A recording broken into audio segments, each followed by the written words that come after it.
Bien-aimés dans le Seigneur, bonjour. Nous sommes arrivés vendredi matin, dernier jour de la semaine, concernant les enseignements.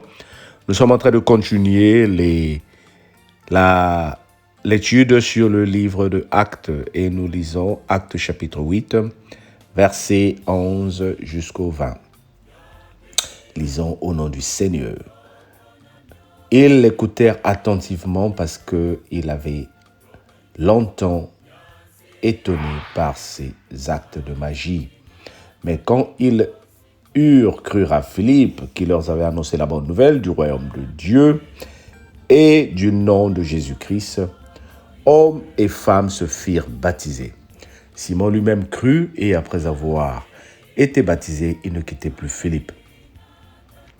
Il voyait avec étonnement les miracles et les grands prodiges qui s'opéraient. Les apôtres qui étaient à Jérusalem, ayant appris que la Samarie avait reçu la parole de Dieu, y envoyèrent Pierre et Jean. Ceux-ci arrivèrent chez les Samaritains, prièrent pour eux,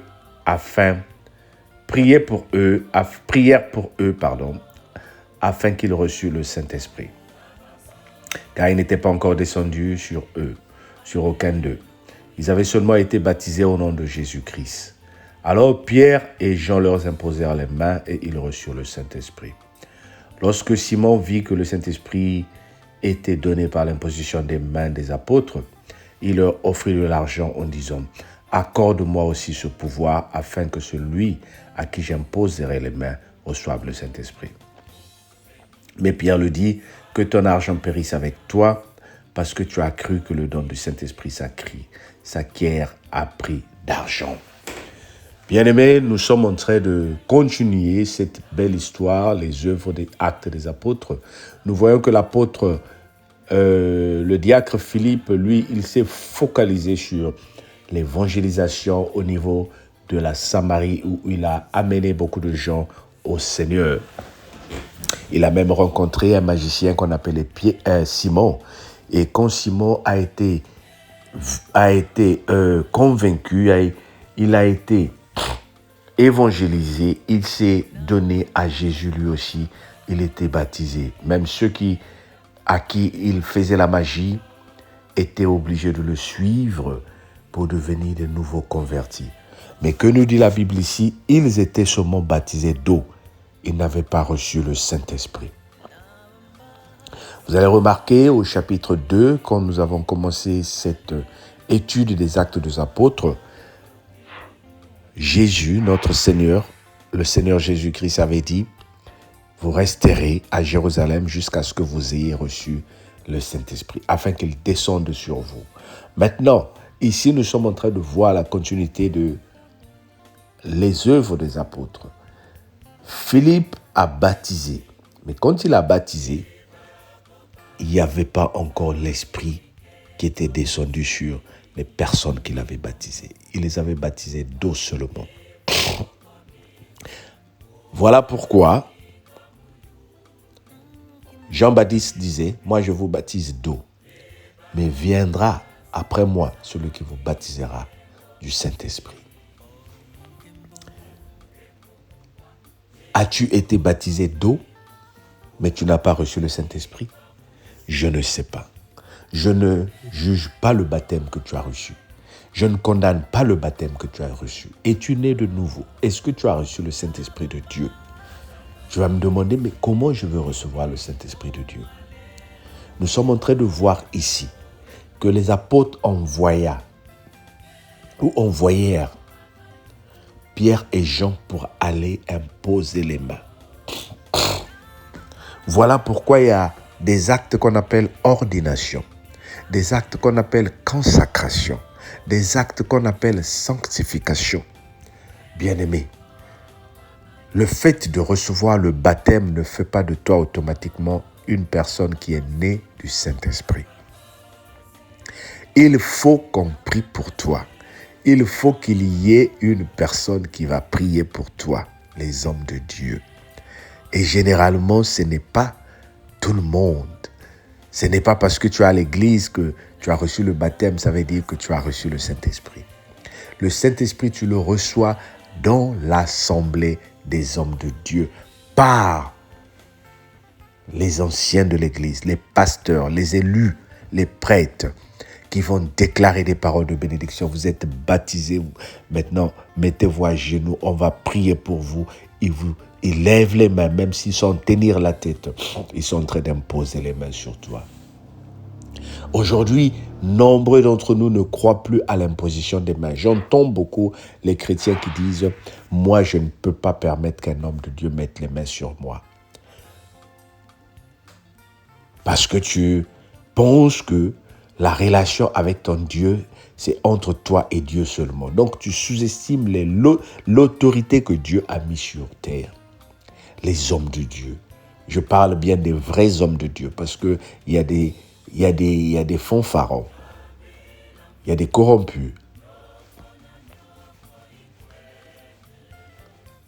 il y a des comédiens, il y a des cafouilleurs. Mais un homme de Dieu que Dieu a oint, que Dieu a choisi, qu'il a mis de côté, doit prier pour toi, bien-aimé. Voilà pourquoi tu dois avoir cette humilité-là, de demander à ce qu'un homme de Dieu prie pour toi. Ne pense pas que tu te suffis à toi-même. Ne pense pas que tu es égal aux hommes de Dieu, même si les hommes de Dieu sont tes amis ou tes frères ou tes petits frères. Un homme de Dieu qui a été mis de l'écart par Dieu a une onction particulière pour pouvoir prier pour toi.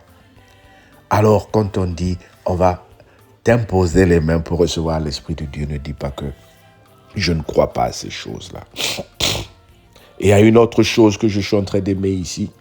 Lorsque Simon voit que les gens recevaient l'Esprit par l'imposition des mains, il dit aux apôtres, combien dois-je vous payer pour que moi aussi j'ai ce pouvoir-là?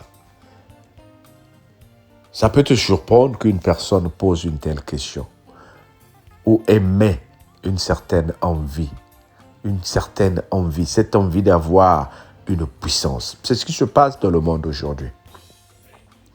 Des gens qui vont donner de l'argent aux féticheurs pour qu'on leur donne un certain pouvoir. Quand tu vas lever les mains, les gens tombent. Et tu penses que Dieu est là-bas. Voilà pourquoi la Bible dit, vous les reconnaîtrez par les fruits qu'ils vont produire. Ce n'est pas une histoire de payer de l'argent. Oui, il y a certains endroits où tu vas partir, l'homme de Dieu, soi-disant l'homme de Dieu est en train de faire tomber les gens, les malades sont en train de guérir. Et tu penses que c'est là où est l'Esprit de Dieu. Non, il y a les magiciens qui le font aussi. Écoute ce que Simon est en train de demander. Heureusement, Pierre et Jean, poussés par l'Esprit de Dieu, leur a dit que ton argent périsse avec toi. Loin de nous, esprit corrompu. Il faut que nous résistons à des tentations comme ça. Lorsque les gens viennent avec des avantages pour vouloir t'écarter de la volonté de Dieu. Lorsque les gens viennent avec des avantages pour te montrer que c'est eux qui ont la vérité. La vérité se trouve dans la parole de Dieu. La vraie vérité, elle est claire. Elle n'est pas une vérité de catimini. Je prêche toujours et je dis, méfions-nous des gens qui vont t'appeler de côté. Après la prière pour te dire, c'est lui qui a un esprit particulier qui va t'imposer les mains, qui va te donner quelque chose. Ce sont des flatteurs, ce sont des manipulateurs. L'Esprit de Dieu ne s'achète pas. L'Esprit de Dieu est oui. L'Esprit de Dieu est vérité. Et quand il descend par le canal des oints de Dieu, dans l'assemblée de Dieu. À Jérusalem, ils étaient tous réunis et l'Esprit est descendu. Et dans d'autres cas, les hommes de Dieu sont là pour imposer les mains sur nous, pour que nous soyons sanctifiés. Alors, bien-aimé, je clôture cette semaine en te disant que tu as besoin de vivre ta grâce à travers tes pères, tes anciens spirituels.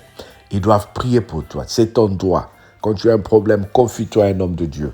Il doit déclarer des paroles de bénédiction pour toi. Et tu verras la volonté de Dieu s'accomplir dans ta vie. Alors, que le Seigneur te bénisse. Que le Seigneur t'aide à passer une très bonne nuit. Un très bon week-end, Et que ce week-end soit un week-end béni pour toi.